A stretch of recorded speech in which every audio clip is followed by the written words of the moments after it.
Bwana, tumeweza kuona namna ambavyo mambo yanavyozidi kupamba moto juu ya hiki ambacho kinachoendelea sasa. Watu wengi walitamani sana kuweza kuhakikisha maisha yanakuwa katika mikakati yakiwa katika misingi iliyo bora, lakini leo hii kuna mambo mengi ambayo yameweza kutokea na wengi wao walitamani sana kuweza kuhakikisha kila kitu kinakuwa katika misingi na mikakati iliyo bora, ila ndio hivyo, mambo yanazidi kuwa mengi zaidi pale ambapo linapokuja swala zima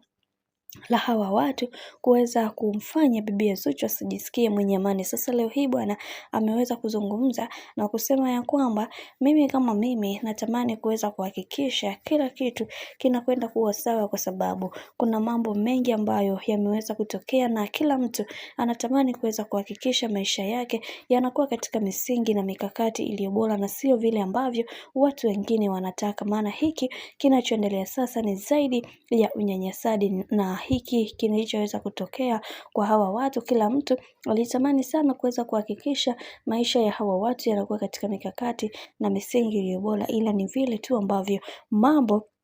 yamekuwa sio vile ambavyo watu wametarajia, ila tunaamini kwenye hiki kila mtu atajifunza kutokana na makosa ambayo amekuwa akiyatenda mara zote. Hiki ndicho ambacho kilichoweza kutokea, na kwa upande wa bibi Zuchu anakwambia atapambana kuweza kuhakikisha maisha yake yanakuwa katika mikakati na misingi iliyo bora, kwani kila mtu anatamani kuweza kuhakikisha maisha haya yanakuwa katika mikakati iliyo bora. Kila mtu anaamini hivyo, na tumeweza kuona mambo mengi yaliyoweza kutokea katika maisha. Kila kitu kitakuwa